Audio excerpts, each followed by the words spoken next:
우리 오지근의 교회 개혁신앙 강좌 웨스트민스터 신앙고백서 18번째 시간입니다. 오늘은 4장 1항 천지창조에 대해서, 청지가 아니고 발음이 안 돼요.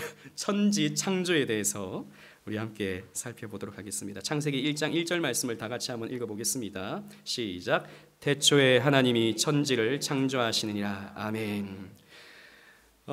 우리는 계속해서 하나님의 사역에 대해서 살펴보고 있습니다. 하나님의 사역 가운데 이 역사 속에서 이루신 사역이 아니라 역사를 시작하시기 전에 혹은 역사 밖에서 이루신 하나님의 work, 일이 있다면 그것은 바로 작정이었다 그랬습니다.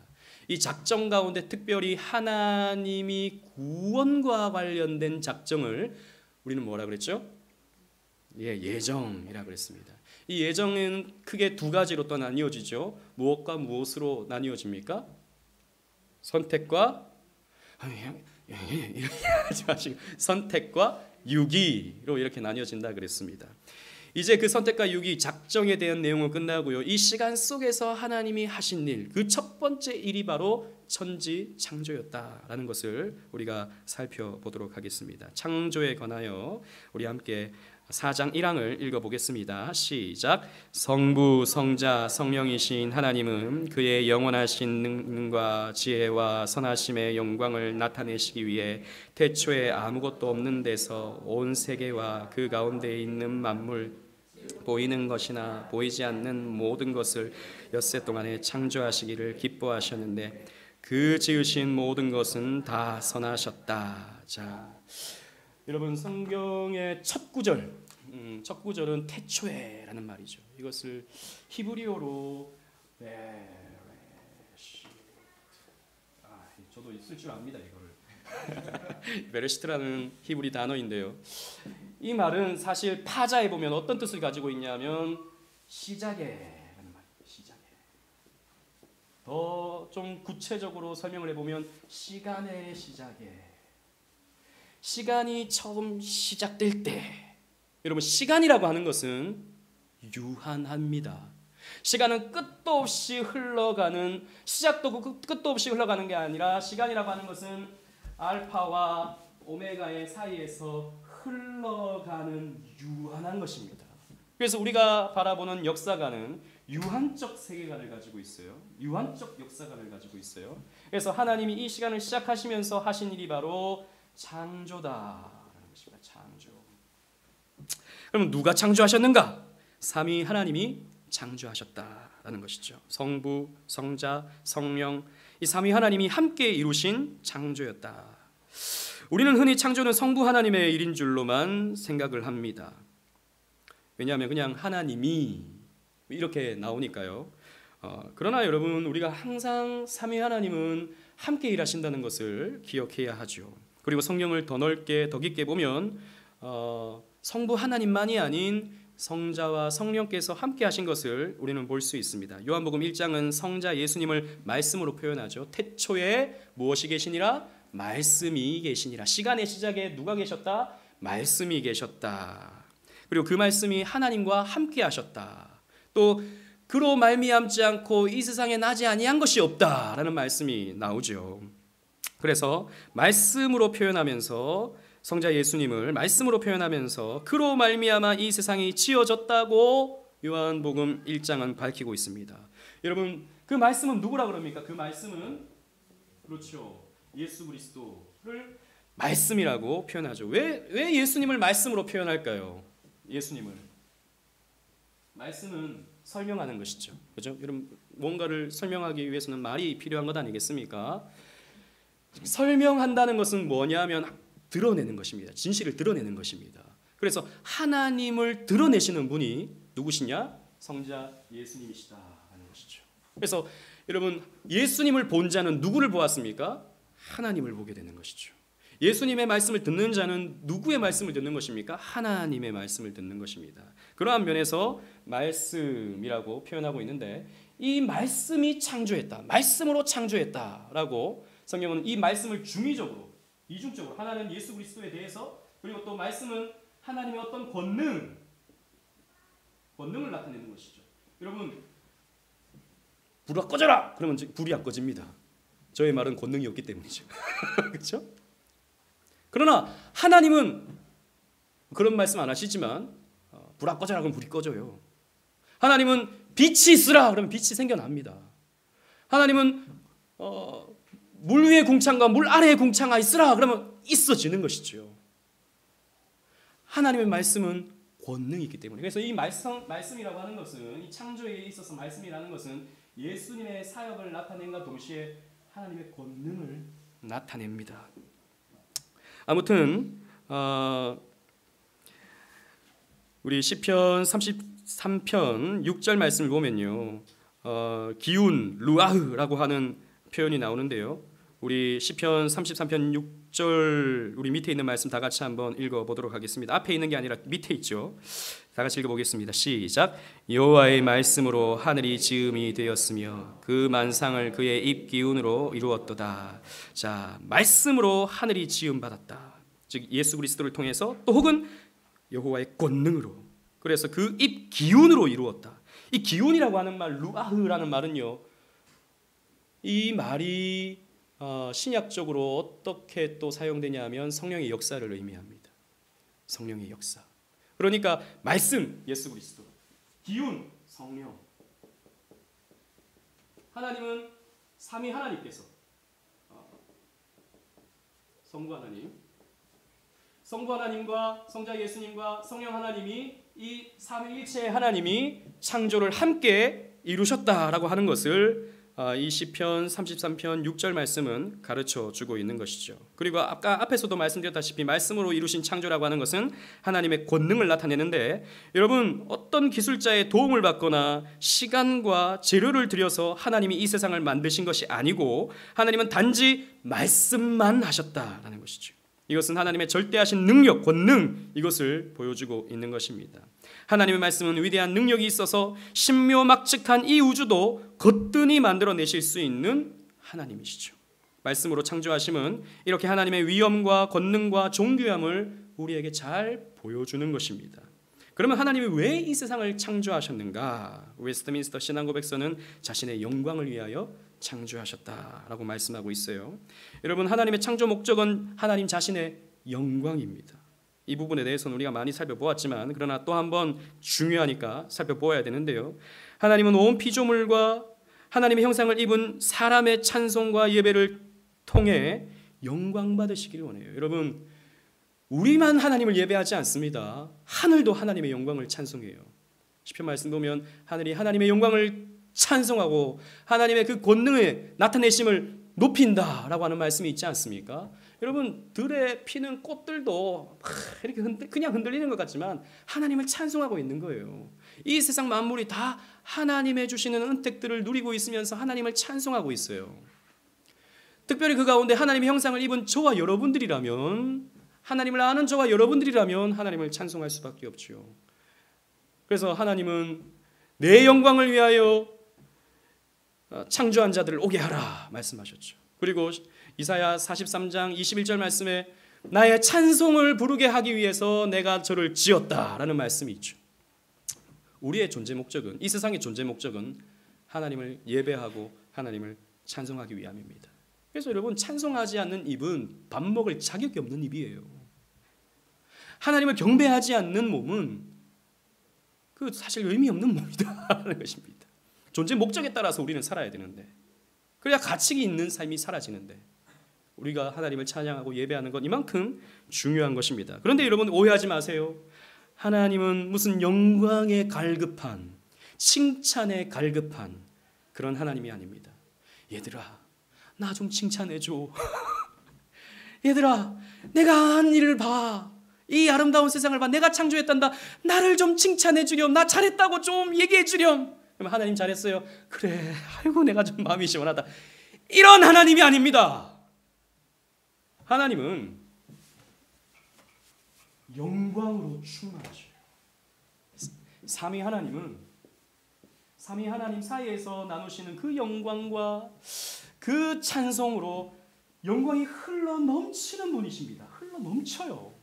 만약에 하나님이 어떤 영광의 목마름이 있다면 그 하나님은 결핍이 있는 하나님이고, 그런 하나님은 제한된 능력을 가지신 하나님입니다. 우리의 찬양이 아니면 기뻐할 수 없는 하나님이 되고 마는 것이죠. 그럼 전지전능한 분이 아니에요. 무슨 말씀인지 아시죠? 하나님이 전지전능하다면 하나님은 영광으로 충만하셔야 옳다라는 것입니다. 그래서 하나님이 우리의 영광을 구하신다, 하나님이 우리의 영광을 원하신다라고 하는 말은 그 영광은 하나님 자신의 어떤 결핍을 채우기 위한 영광이 아니라 피조물로부터 그 영광을 흘러주시게 하기 위한 영광입니다. 그래서 여러분, 우리가 하나님을 알고 하나님의 선하심을 알고 하나님의 아름다움을 알고 하나님의 그 크심과 위엄을 알면 알수록 우리는 하나님을 찬송할 수밖에 없게 되죠. 여러분, 연애를 할 때 연애 해보셨죠? 여기 다 우리도 어른들이잖아요. 연애 안 해본 사람처럼 표정을 고개를 숙이시는 갑자기 연애 다 해보셨죠? 연애를 할 때 처음에 서로를 알아가는 기쁨이 크잖아요. 그죠? 그래서 이 사람이 짜장면을 좋아하네? 짜장면을 좋아하는구나. 짜장면을 해줘야겠다. 이런 기쁨. 해줘야겠다는 건 좀 어렵고 시켜줘야겠다. 이런 기쁨. 이 사람은 이런 반지를 좋아하는구나. 그럼 내가 이 반지를 열심히 준비해야지. 그래서 막 돈을 막 모으는 이런 기쁨 누려보셨습니까? 기쁨이 있잖아요. 알아가는 기쁨이 있잖아요. 그런데 이제 시간이 좀 지나면 너무 알아서 이제 우리는 우린 죄인이기 때문에 서로를 알면 알수록 이제 그 다음부터는 막 문제가 생기기 시작하는 거죠. 그죠? 그러나 하나님은 다릅니다. 하나님은 알면 알수록 하나님을 더 사랑할 수밖에 없게 되고 하나님을 더 좋아할 수밖에 없게 되고 하나님의 아름다우심을 더 발견할 수 있게 돼요. 인간은 가까이 가면 갈수록 냄새나지만 하나님은 가까이 가면 갈수록 아름다워요. 그래서 우리는 하나님의 영광을 보게 되면 우리 인간은 하나님을 찬송할 수밖에 없게 돼요. 그래서 하나님이 영광 받기 위하여 우리를 창조하셨다는 말은 우리에게 이 영광을 흘려주시기 위함이에요. 그래서 우리가 하나님을 막 좋아하잖아요. 우리가 하나님을 더 사랑해지잖아요. 그러면 그 자체를 하나님께서 기뻐하시는 거예요. 그래서 하나님이 무슨 결핍이 있어서 나 좀 찬송해줘, 나 좀 예배해줘, 무슨 그 여왕 그 무슨 공주처럼 나 좀 칭찬해봐 이런 분이 아니에요, 여러분. 하나님은 흘러 넘치죠. 그래서 우리가 하나님으로 행복하기를 원하시죠. 하나님의 그 은혜 속에서 우리가 기쁨을 누려가길 원하세요. 그래서 여러분, 웨스트민스터 서유리 문답 제1문답이 무엇입니까? 대유리 문답도 마찬가지고 우리 인생의 목적이 무엇인가? 하나님을 영화롭게 하고 영원토록 그분을 즐거워하는 것이라고 하죠. 이거 두 가지 내용을 담고 있는 게 아니에요. 영화롭게 하는 것, 즐거워하는 것, 이 두 가지로 나뉘어질 수 있는 게 아니에요. 이거 하나예요. 무슨 말이냐면 우리가 하나님의 영광을 보면서 하나님을 즐거워하게 되면 그게 곧 하나님께 영광이 되는 거예요. 하나님은 이 영광을 받으시기를 원하시는 거예요. 그래서 여러분들이 뭔가 하나님을 위해서 헌금 많이 하고 헌신 많이 하고 전도 많이 하고 이것을 통해서 하나님 영광 받는 게 아니라 그건 자연스럽게 나오는 거고 여러분들이 하나님을 좋아하는 거예요. 이 창조주 하나님을 여러분들이 알아가시면서 하나님을 기뻐하는 거예요. Enjoy to God. 하나님을 즐거워하는 거예요. 이게 여러분들의 창조 목적이에요. 이 세상의 창조 목적이에요. 그래서 하나님은 결핍으로 인간을 창조한 게 아니에요. 나를 위해서 일해. 나 일꾼이 필요해. 난 너희를 만들었으니까 빨리 가서 내 종이 되어서 일해. 일. 이런 무슨 못된 사장님처럼 우리를 일시켜 먹는 하나님이 아니고 영광을 베풀어요. 그런데 이 영광을 맛보면 일하고 싶다니까요. 하나님의 일이 하고 싶다니까요. 막 전도하고 싶다니까요. 그래서 여러분들이 1차적으로 해야 될 건 지금 내가 당장 뭘 할 것인가 이게 아니고 하나님을 배워가는 거예요. 하나님을 알아가는 거예요. 이런 시간들을 통해서. 그러면 여러분들은 전도하지 말라 그래도 전도해요. 헌금하지 마세요라고 해도 헌금해요. 그렇게 되는 거라고요. 자꾸 근데 교회가 와가지고 너무 안 하니까 헌금하세요, 봉사하세요, 충성하세요. 요런 메시지만 한국 교회가 너무 가득한데 이건 너무 가난한 거예요. 그거는 결과예요, 결과. 핵심은 하나님이 어떤 분인가 이걸 알아가는 거예요. 그래서 여러분, 하나님은 이런 목적으로 우리를 창조하셨고 이게 바로 영광을 위한 하나님의 창조다라는 것이죠. 계시록 4장 11절 말씀을 우리 다 같이 한번 읽어보도록 하겠습니다. 시작. 우리 주 하나님이여 영광과 존귀와 권능을 받으시는 것이 합당하오니 주께서 만물을 지으신지라 만물이 주의 뜻대로 있었고 또 지으심을 받았나이다 하더라. 자, 만물을 지으셨는데 그 만물을 지으신 그 하나님은 영광과 존귀와 권능을 받으시는 것이 합당하다. 우리는 이 창조주 하나님을 알아갈수록 이 영광과 존귀와 권능을 하나님께 돌리게 되는 것이죠. 그러면 하나님이 어떻게 창조하셨는가?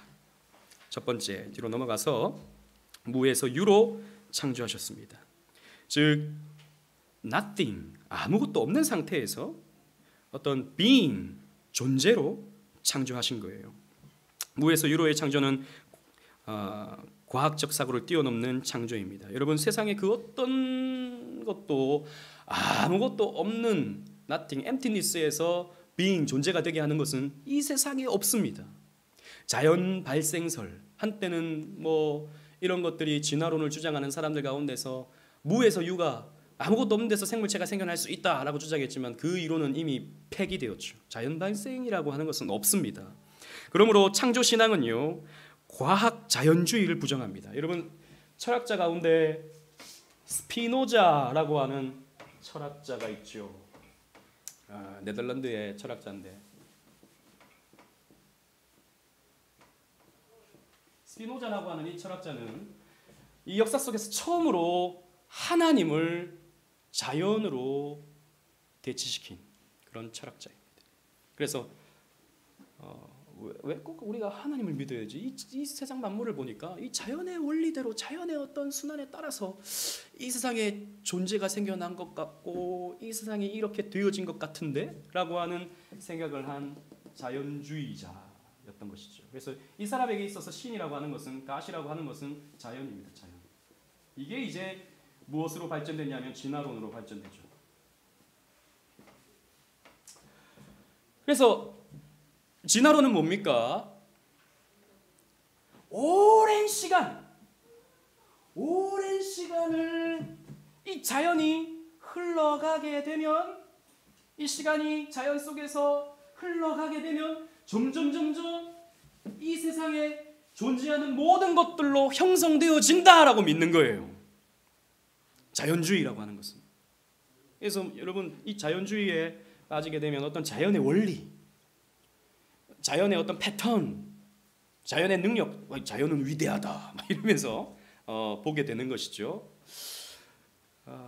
진화론이 그런 내용이죠. 그래서 오랜 시간과 오랜 자연의 작용을 통해서 이렇게 고등한 우주와 이 지구와 동식물들이 생겨나게 되었다.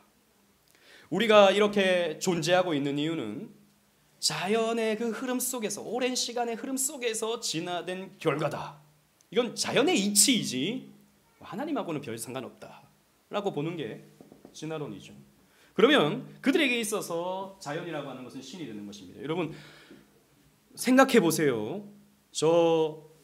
그 미디안 광야에 이런 스마트폰이 하나 던져져 있다고 생각해 봅시다. 스마트폰이. 그러면 우리 한조가 길을 걷다가 스마트폰을 보고, 야, 자연은 참으로 위대해. 이렇게 오랜 시간 풍화작용과 지질작용과 화학작용을 통해서 이렇게 불이 딱 켜지는 스마트폰이 자연스럽게 생겨날 수 있게 되었으니 놀라운 자연의 역사야 라고 말하게 된다면 우리 한조는 정신과 치료를 받아야 될 거예요. 농담입니다. 여러분, 목사님 어떻게 또 청년한테 정신과 치료를 받아야 된다고 이렇게 말할 수 있습니까? 제가 그냥 예를 들어서 그렇게 말하는 거예요. 상담이 필요하게 되는 거죠. 그런 식의 주장을 한다면. 그러나 여러분, 우리 인간이라고 하는 존재는 이 스마트폰보다도 훨씬 더 스마트하죠. 얘는 전기를 먹어야 움직이지만, 물론 우리도 밥을 먹어야 움직이긴 한다만, 여기에 있는 카메라보다 우리의 눈은 훨씬 더 정밀해요. 여기에 있는 알고리즘, 메커니즘보다 우리의 몸이라고 하는 것은 훨씬 더 정교한 메커니즘을 가지고 있습니다. 그런데 우리가 오랜 시간 자연의 그 과정을 통해서 우리가 여기까지 왔다? 아닌 것이죠. 그거 사실 말이 안 되는 것입니다. 그런데 많은 사람들이 이렇게 믿죠. 자연을 믿고 있습니다.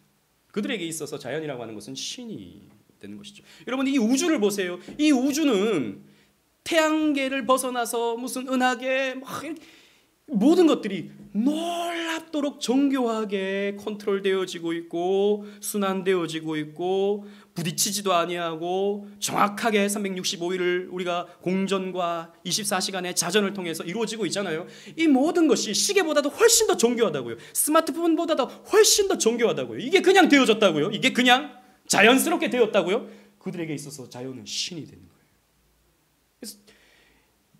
그래서 여러분, 우리가 무에서 유를 하나님께서 창조했다라고 하는 것은 저절로 생겨났다라고 하는 이런 자연주의를 배격하는 겁니다. 우리의 창조신앙. 창세기 1장 2절 말씀 한번 읽어보도록 하겠습니다. 시작. 땅이 혼돈하고 공허하며 흑암이 깊음 위에 있고 하나님의 영은 수면 위에 운행하시니라. 아멘. 여기서 땅이 혼돈하고, 이 혼돈이란 말은요, 영어로 어떤 의미냐면 formless,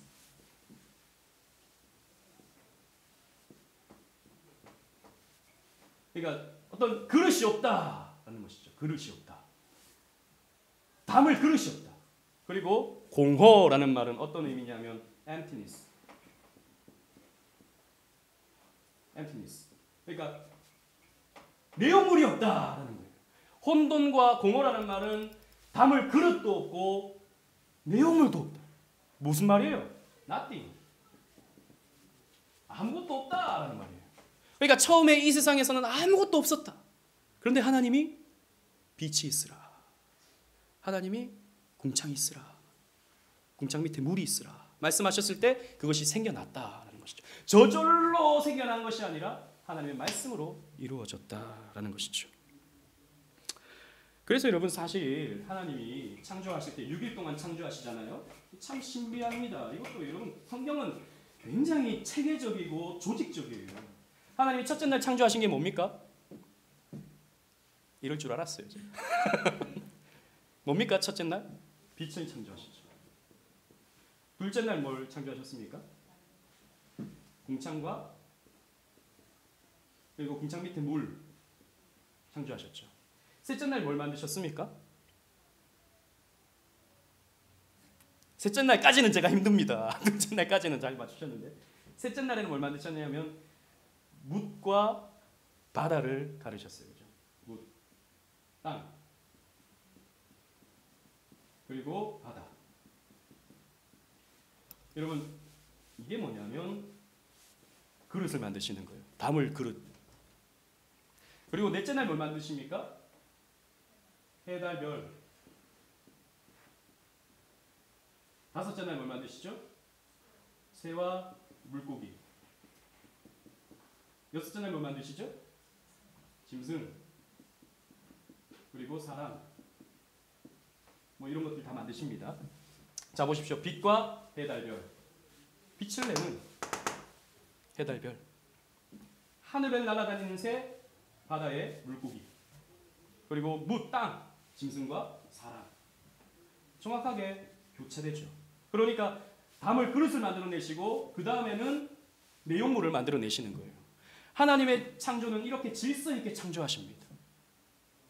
무에서 유로 말이죠. 그래서 혼돈과 공허하던 이 세상을 있음으로, nothing에서 being으로, 없음에서 있음으로 만드신 분이 우리 하나님이시다라는 것이죠. 이렇게 체계적으로 성경이 기록하고 있죠. 그런데 여러분, 하나님은 이 세상을 만드실 때 보이지 않는 세계도 창조하셨습니다. 웨스트민스터 신앙고백서에 보면 보이는 세상과 보이지 않는 세상을 창조했다. 보이는 세상은 우리가 이 세상을 바라보니까 이 세상 창조하셨구나라고 알지만, 보이지 않는 세계가 뭐냐? 영적 세계인 것이죠. 영적 세계. 즉 천사들.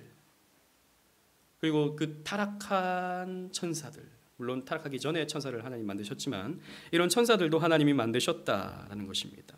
물질계만 창조하지 않으시고 보이지 않는 영계 또한 창조하신 것이죠. 즉 천사들은 영원전부터 삼위 하나님과 함께하지 않았어요. 우리가 자칫 잘못하면 영원전부터 천사들은 하나님의 막 수종 들고 막 이렇게 있는 존재로 생각하지만 아닙니다. 그들도 피조물입니다. 그들도 유한합니다. 천사들은 잠시 잠깐 이 역사 속에서 사용되다가 그들의 사명을 다하면 뭐 그게 끝이에요, 사실. 아무튼 이 영적 세계도 창조했죠. 그래서 창세기 3장까지, 창세기 1장부터 시작해서 3장까지 어느 한 순간에 마귀의 타락이 있었던 것입니다. 하나님이 창조할 때부터, 이 역사가 시작하면서부터 하나님이 이 천사를 만들었는데 그 천사 중에 일부가 이 창세기 1장과 3장 사이에 어느 순간에 타락한 것이죠. 그 타락한 존재가 사탄과 마귀가 되는 것입니다.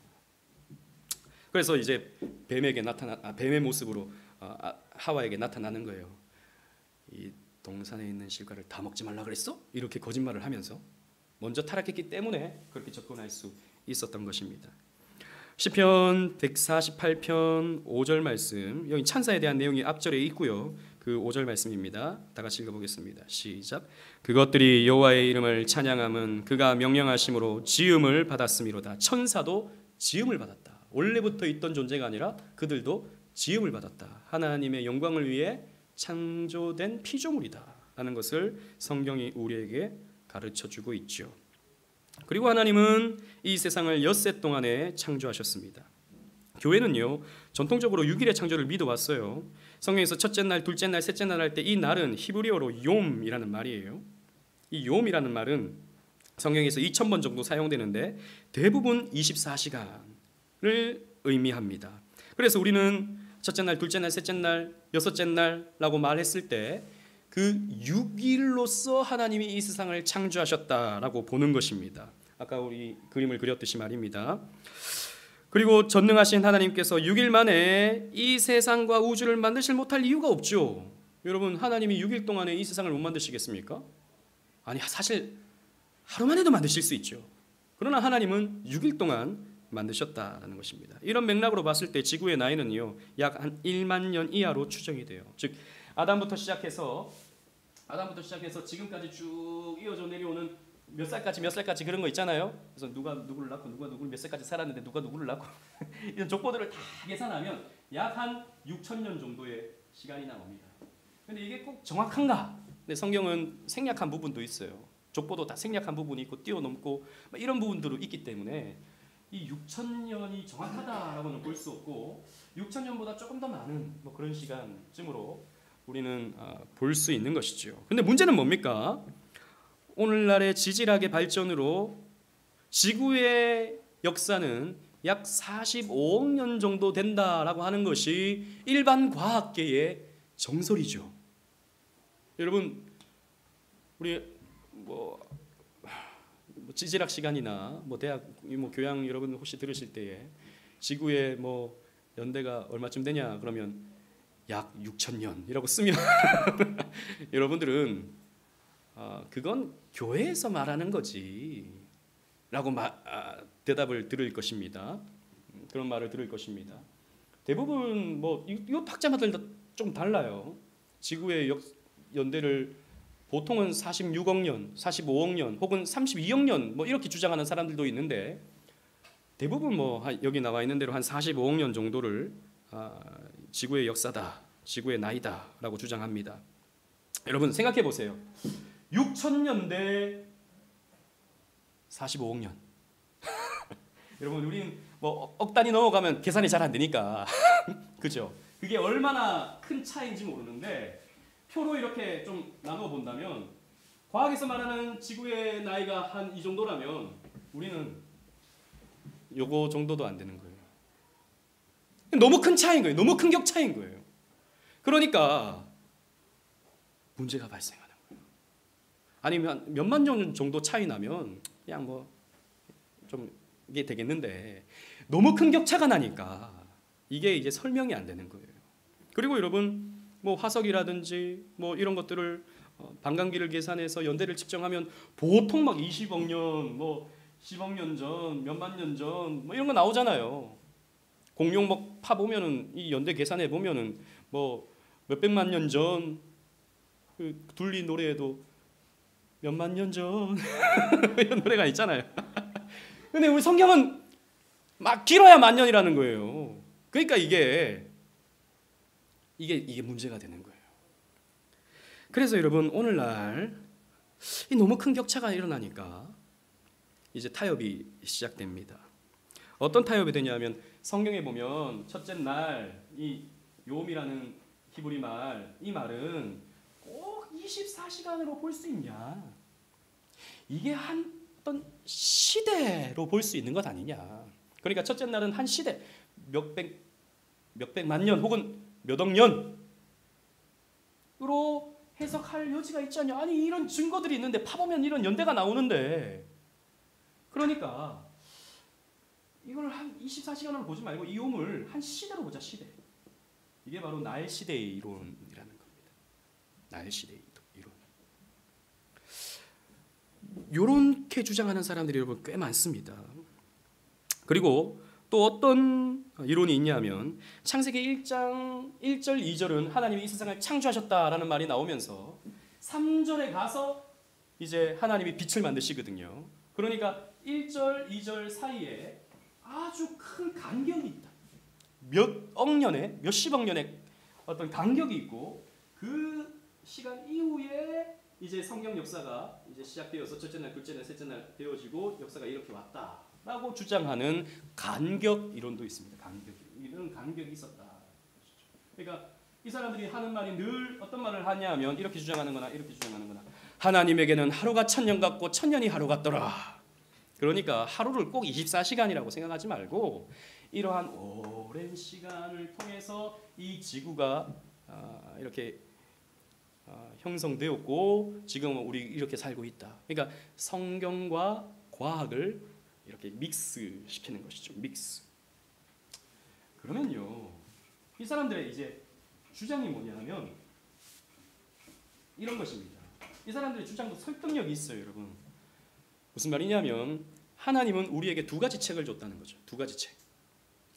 어떤 책을 줬냐면 자연이라는 책을 줬다. 그리고 또 어떤 책을 줬냐면 성경이라는 책을 줬다. 이 자연이라는 책을 통해서 우리에게 가르쳐 주시는 것을 우리는 뭐라 그러냐면 일반 계시라고 해요. 일반 계시. 성경을 통해서 우리에게 가르쳐 주시는 것을 뭐라 그러냐면 특별 계시라고 해요. 그죠? 하나님은 이 자연을 통해서도 우리에게 뭔가를 가르쳐 주십니다. 분명한 사실이죠. 성경에서도 그런 내용이 있지요. 그리고 성경은 우리가 구원받는 방법에 대해서 우리에게 특별히 가르쳐 주는 것이죠. 그래서 이 일반 계시를 연구하는 학문을 뭐라 그러냐면 과학이라고 해요. 특별 계시를 연구하는 학문을 뭐라 그러냐면 신학이라고 해요.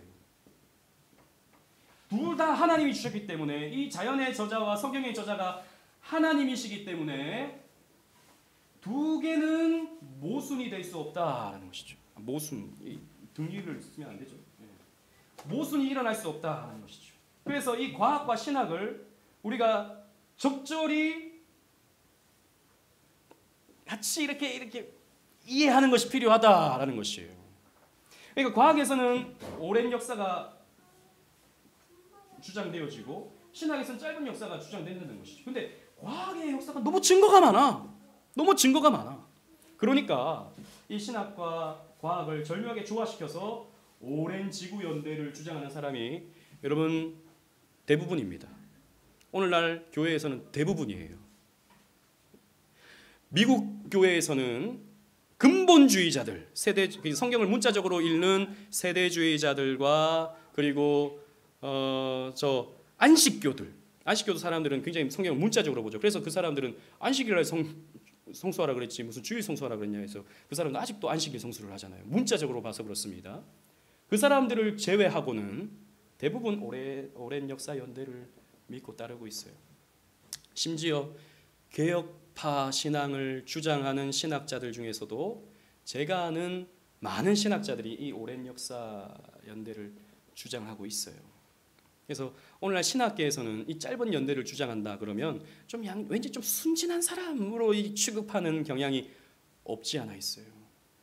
그러나 우리가 존경하는 여러분들 이름을 들어보셨을 겁니다. R.C. 스프롤이라든지 존 메가더 목사님, 이런 목사님들은 짧은 역사 연대를 주장하죠.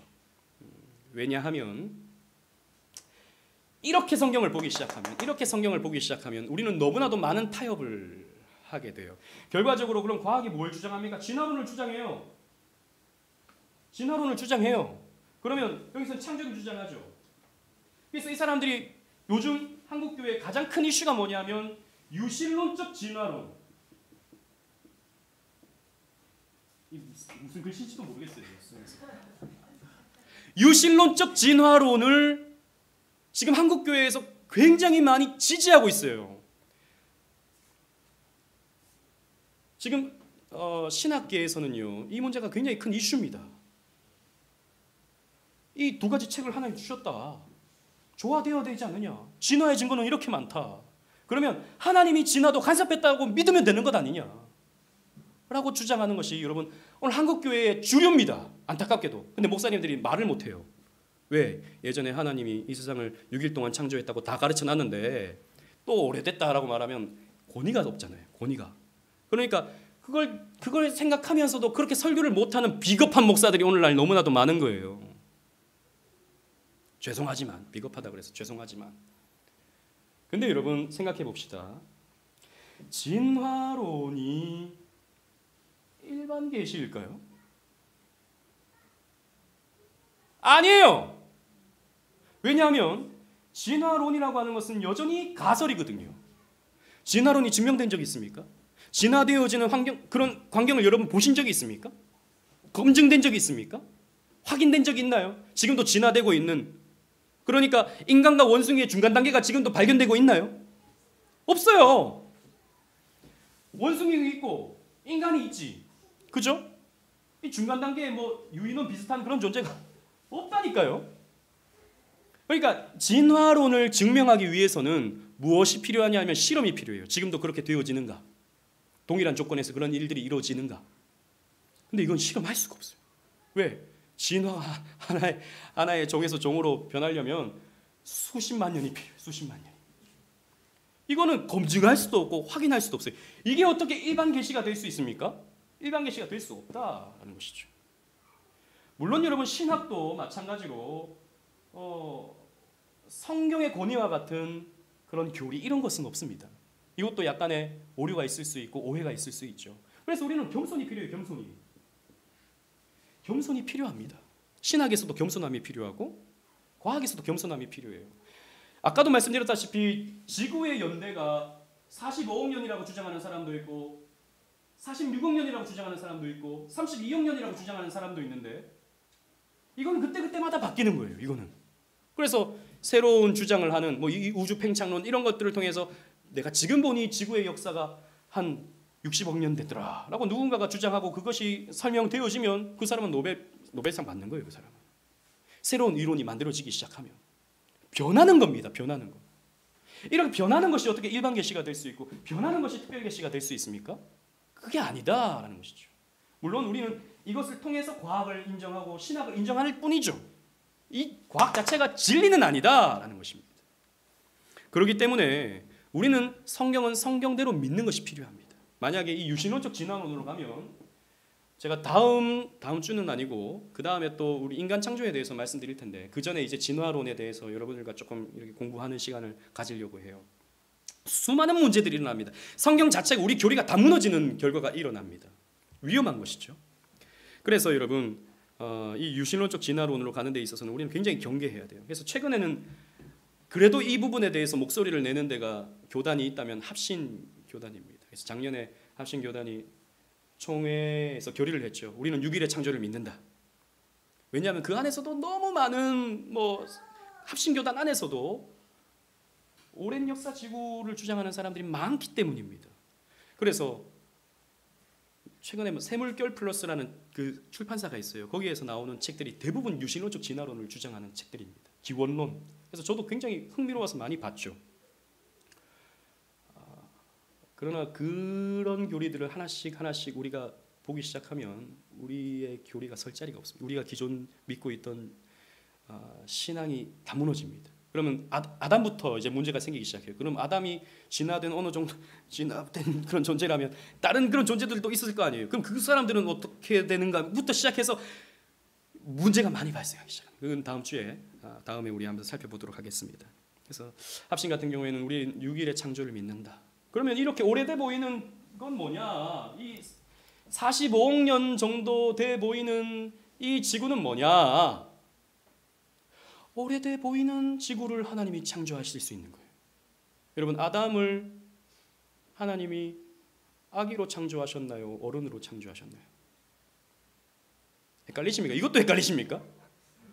어른으로 창조하신 거예요. 그죠? 물론 몇 살 정도인지는 우리는 확실하게 모르지만 아기는 아닌 게 분명합니다. 그렇게 성인으로 아담을 창조하신 것처럼 성인으로 보이는 지구를 창조하실 수 있는 거예요. 그리고 또 반감기라고 하는 것, 이 역사 연대 측정법 같은 경우에도 많은 모순이 있어요. 예를 들자면 20세기 초에 미국의 세인트 헬렌 산이 폭발한 적이 있었는데 그 산에 쌓인 그 퇴적암들 이런 것들을 연대 조사하면요, 거기도 수십만 년 나옵니다. 아니 몇십 년 전에 폭발한 산인데 거기에 그 돌들 이런 거 반감기 계산하면 그렇게 몇십만 년 나온다는 것이죠. 그래서 이게 어떠한 전제를 가지고 어떻게 실험하느냐에 따라서 이 연대가 수십만 년, 수천 년 차이가 날 수 있는 거예요. 그렇기 때문에 우리는 얼마든지 이런 변화무쌍한 과학을 진리로 받아들이는 게 아니라 변하지 아니하는 성경 문자 그대로 진리로 받아들이는 것이 훨씬 더 우리에게 유익합니다. 유익해요. 하지만 이 6일의 창조에 대해서 우리는 겸손한 믿음이 필요합니다.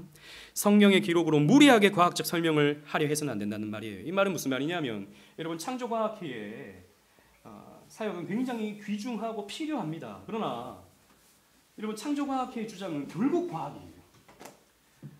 이 6일의 창조를 설명하기 위해서 과학을 사용합니다. 과학을 사용해서 봐라, 진리이지 않느냐 라고 하는 결론을 맺게 되는 거예요. 결국 과학이에요.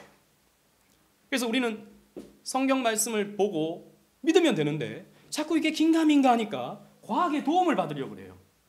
봐라, 과학적으로 설명이 되지 않느냐. 그런데 창조과학회의 설명 가운데는 사실 좀 뭐랄까요, 과학적이지 않은 내용도 많습니다. 그래서 지금 많이 비판을 받고 있어요. 그리고 창조과학회에서 활동하시는 분들이 생물학적인 이런 또 우주물리학적인 이러한 전문성을 갖고 있지 않은 뭐 재료공학이라든지 뭐 이런 것들 전공하신 분들이 대부분 또 진화론 강의하고 막 그러거든요. 그러다 보니까 이 과학하시는 분들이 이런 창조과학을 보게 되면 약간 좀 뭐랄까요, 조소하는 그런 분위기가 형성되고 있죠. 과학이 아니라 유사과학이고 사이비과학이다라고 주장을 합니다. 왜냐하면 사실 성경의 말씀을 진리라고 뭐랄까요, 증명해내기 위해서 과학을 사용하다 보니까 이 무리한 이제 과학적 사용이 나오는 거예요. 사실 이 창조과학의 뿌리도요, 여러분, 사실 세대주의라든지 안식교가 뿌리입니다. 물론 뭐 우리 한국 창조과학회가 뭐 세대주의라든지 안식교라든지 뭐 그런 건 아닙니다. 하지만 이 성경을 문자적으로만 읽는 사람들, 성경을 문자 그대로만 읽는 사람들이 창조과학을 주장한 건 사실이에요. 그러다 보니까 이 무리하게 문자적 기록을 해석하려고 하다 보니까 문제가 많이 발생합니다. 그래서 저는 뭐 창조과학을 존중하고 또 때로는 많이 이렇게 또 보지만 좀 우리가 검증할 필요는 또 있고, 또 과학에서 그렇게 증명되기 때문에 진리가 아니라 성경이 진리이기 때문에 우리는 6일의 창조를 믿는다라는 것이죠. 어려운 것이 아니다라는 것입니다. 그리고 성경은요, 과학책이 아닙니다. 이 세상이 어떻게 창조되었는지, 몇 년의 어떤 과정을 통해서 이렇게 형성되었는지, 이것을 성경은 침묵하고 있어요. 그 침묵하고 있는 부분을 우리가 너무 알려고, 너무 세세하게 알려고 파헤치는 것은 불필요한 것입니다. 하나님이 우리가 알아야 할 내용은 성경에 다 이미 가르쳐 주셨기 때문이죠. 그래서 우리는 성경이 가르쳐 주는 부분만 알고 믿으면 되는 거예요. 그리고 마지막으로 하나님은 선하신 창조를 이루셨습니다. 하나님이 지으신 처음 세상은 심히 좋았습니다. 하나님의 창조가 완벽한 창조였으며 창조된 우주는 모든 악, 즉 도덕적이며 물리적인 악으로부터 단절된 우주였다는 것을 성경이 우리에게 가르쳐주고 있는 것이죠. 그래서 처음에는 죄가 없었습니다. 지금 우리가 살고 있는 세상보다 훨씬 더 좋은 세상이 창조된 세상이었어요. 하지만 죄로 인해서 타락해버렸죠.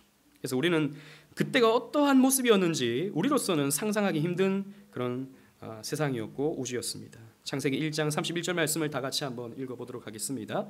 시작.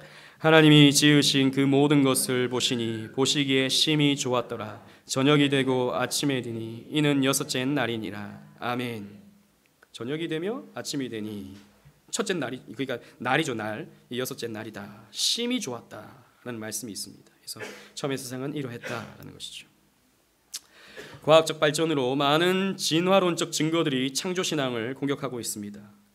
그래서 오늘날 교회 안에는 유신론적 진화론 등 과학과 성경을 조화시키려는 시도들이 계속 이어지고 있습니다. 그러나 이런 시도는 과학의 권위에 성경을 짜맞춘 이론들이기 때문에 우리는 결코 받아들일 수 없어요. 여러분, 우리의 사고의 가장 위에는 무엇이 있어야 됩니까? 성경이 있어야 돼요. 이 성경 아래에서 우리는 과학적 사고를 할 수 있어야 됩니다.